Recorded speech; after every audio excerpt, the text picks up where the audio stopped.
Salutare tuturor, eu sunt Victor și astăzi vom începe o nouă serie pe acest canal. Astăzi vom face un build de PC de gaming în valoare de 80 de milioane, adică 8000 de lei, pe PC Garage, evident.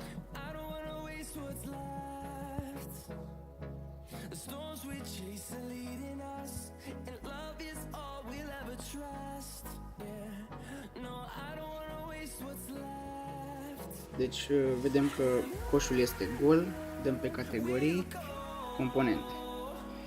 Vom începe cu placa de bază,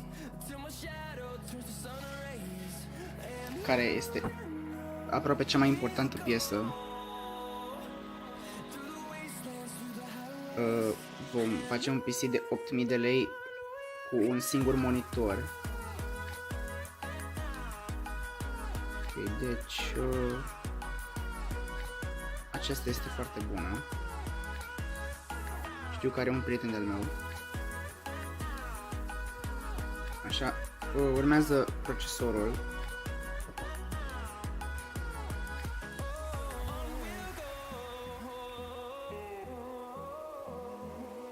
Eu zic că nu e nevoie de 8700K pentru că e prea mare, n-ai ce face cu el, așa că vom lua 7700K.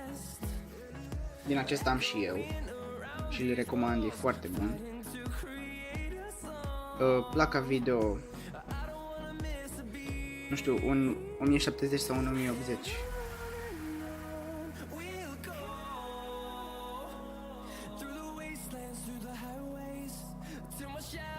Cât avem în coș? Avem 2200. Adică e bine.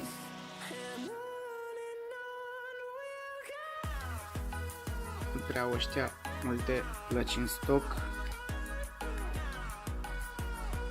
Cred că dacă o să luăm pe aceasta, nu ne vom încadra în preț. Eu zic că nu e nevoie de un 1070, așa că haide să luăm 1060, acesta de 6 GB, care zic că e foarte bun. Hai că merge. Avem 4400. Ok, acum o să luăm memoriile RAM, neapărat minim 16 GB. Vom lua acestea de la HyperX, dar vreau să fie două. Sau haideți că luăm de la Corsair Vengeance, două.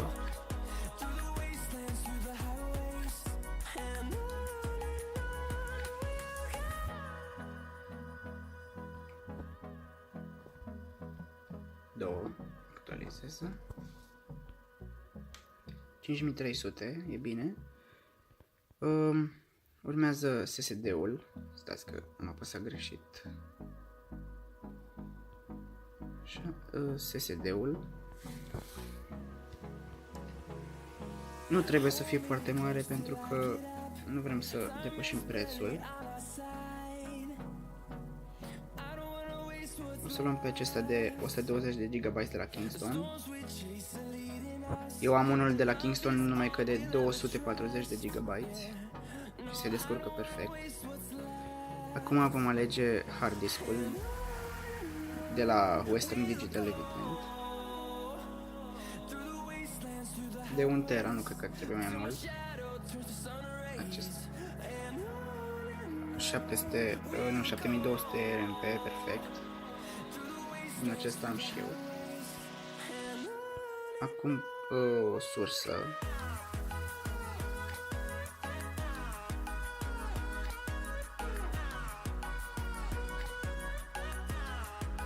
Acesta 80 plus bronz de 650 de W de la Corsair e bună. Deși mi-ar plăcea una de gold. Da, asta e. S-ar putea să depășim prețul.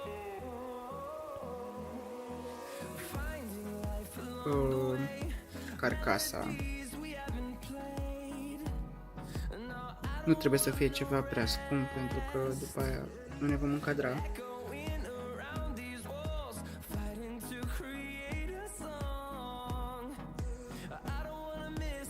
aceasta arată destul de bine.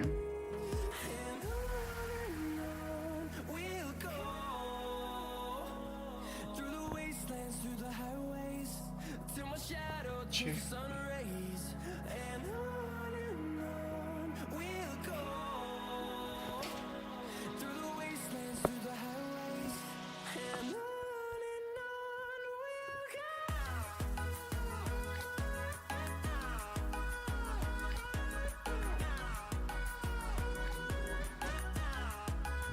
Nu prea merge netul, pentru că nu sunt acasă la mine.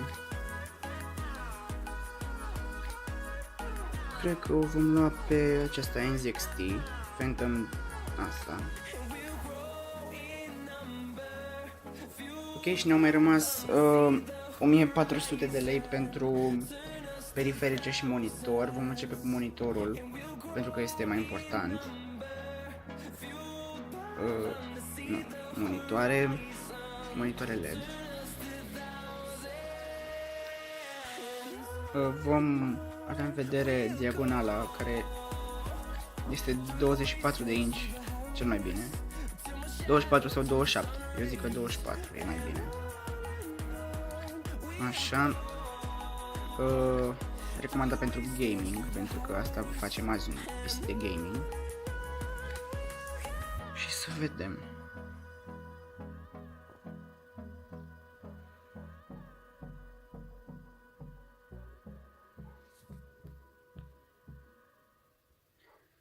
Acesta de la Asus VG245H are 75 de Hz, eu zic că e prea puțin pentru un monitor de gaming. Așa că îl vom lua pe acesta de la AOC.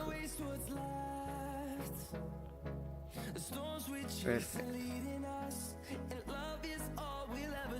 Și acum mai avem 300 de lei, 400 pentru periferice. Nu prea ne-am încadrat, dar merge. Un mouse nu trebuie să fie chiar atât de scump, că nu avem nevoie.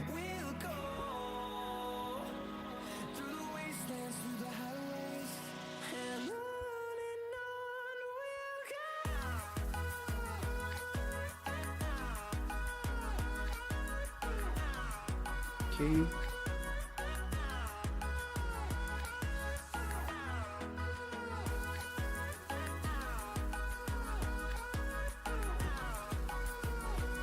Cred că vom lua un mouse de 150-100 de lei și o tastatură de 200-250.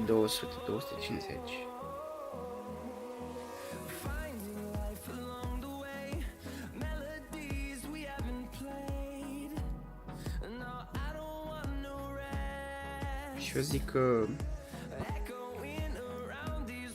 Uite, acesta de la SteelSeries Rival 110 e bun. Eu am Rival 700, da.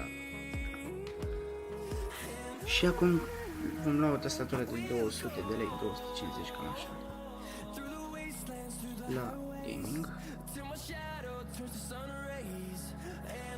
Nu vom mai pune căști pentru că 100% aveți căști, adică, da, cine nu are niște căști.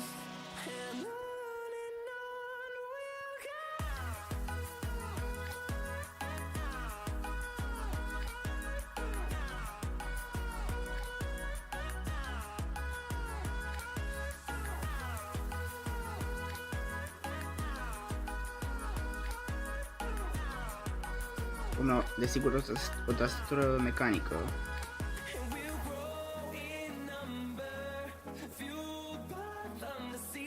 Aceasta de la Marvo verde e foarte mișto. Eu zic că arată și bine. Hai să o băgăm. Și avem PC-ul cu hard disk, memorie RAM, sursă, carcasă, SSD, monitor, tastatură, procesor, placă de bază, placă video, mouse. 8077 de lei. E bine, eu zic că ne-am încadrat. Sper că v-a plăcut acest videoclip, nu uitați să dați like și subscribe canalului. Voi reveni mâine cu un videoclip din avion și din aeroport, pentru că voi pleca în Elveția. și după aceea cu un videoclip de unboxing la acel Xbox One X pe care vi l-am promis. Ne vom revedea data viitoare. Pa, pa!